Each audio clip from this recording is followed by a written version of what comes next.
यार चलो एक गेम खेलते हैं। मैं आपको एक इंसान के बारे में बताऊंगा और आप गैस करना कि वो इंसान कौन है। एक इंसान जिस पे 2 क्रिमिनल केस है, जिस पर मर्डर के आरोप लगते रहते हैं, जिसने 3 अलग अलग पार्टी अलग अलग समय पे ज्वाइन किया, आरजेडी, जेडीयू और फिर बीजेपी, और जिसका डिग्री भी फेक है, जिसने सीएम बनते ही 5 इनकाउंटर करा दिया, जिसने सीएम बनते ही एक ऐसे इंसान को मरवा दिया जिसका कोई क्रिमिनल रिकॉर्ड नहीं था, और वो भी इनकाउंटर के नाम पे। क्या यह कोई गैंगस्टर है? तो नहीं, यह है हमारे बिहार का चीफ मिनिस्टर सीएम सम्राट चौधरी। सम्राट चौधरी 15 अप्रैल 2026 को 24वां सीएम बने। सम्राट चौधरी बिहार में पहली बार बीजेपी सीएम बने। Since becoming Bihar's chief minister, Samrat Chaudhry's administration has come under intense scrutiny. Opposition leaders have questioned police encounters, law and order decisions, and several government actions. Are these signs of tougher governance or reasons for serious public concern? Let's examine the facts.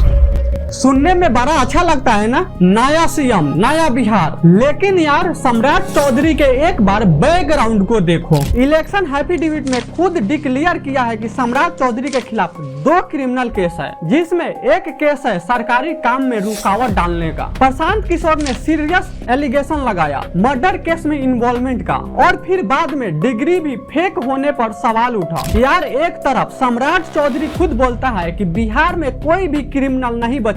Bihar में जो कचरा भगाने का काम किया जा रहा है, जिस तरह नीतीश जी ने न्याय के साथ विकास को आगे बढ़ाया, मोदी जी विकसित भारत का सपना देखते हैं।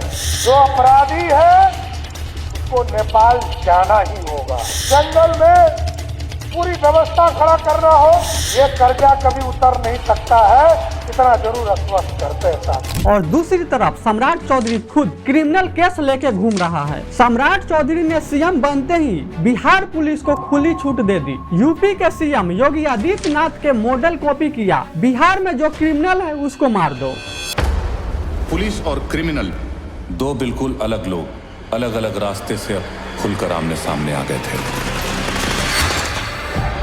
Power doesn't corrupt people. People corrupt power. In short, I want to make a difference, and not a small one. अगर अन्याय के खिलाफ आवाज उठाना अपराध है तो हम अपराधी हैं।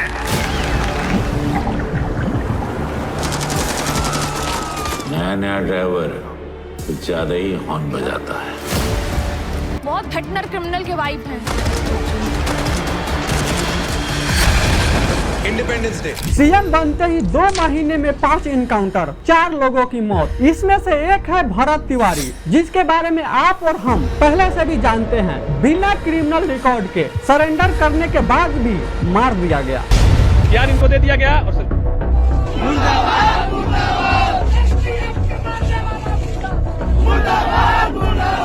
कोर्ट में न कोई अपराधी है, न चोर है, न चंडाल है। ये तो समाज सेवा कर रहा है। क्या मामला सर?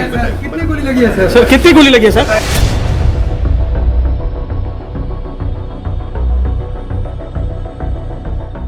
और खुद बीजेपी के नेता एजुकेशन मिनिस्टर मिथिलेश तिवारी और x union minister Ashwin Choubey, उन्होंने भी कहा यह इनकाउंटर नहीं मर्डर था। जब खुद अपने ही पार्टी के लोग बोल रहे हैं कि यह मर्डर है, तो फिर बिहार के सीएम क्या कर रहा है? बिहार के सीएम सम्राट चौधरी ने कहा कि अगर कोई पर्सनल डिस्प्यूट है और उसमें मर्डर होता है तो उसको नहीं रोका जा सकता। यार एक सीएम जो खुद मर्डर केस में फंसा हुआ है और वो पूरे बिहार को ये बोल रहा है कि बिहार में क्राइम रोकना उसके हाथ में नहीं है, और पुलिस को खुली छूट दे दी गई है बिना क्रिमिनल रिकॉर्ड वाले लोगों को मारने के लिए, जो समाज के लिए काम करते हैं, जो सरकार के गलतियों पे बोलते हैं, जो सरकार के खिलाफ बोलते हैं, उन लोगों को मारने के लिए बिहार पुलिस को खुली छूट दे दी गई है। यह बिहार के लॉ एंड ऑर्डर है या फिर licence to kill innocent people.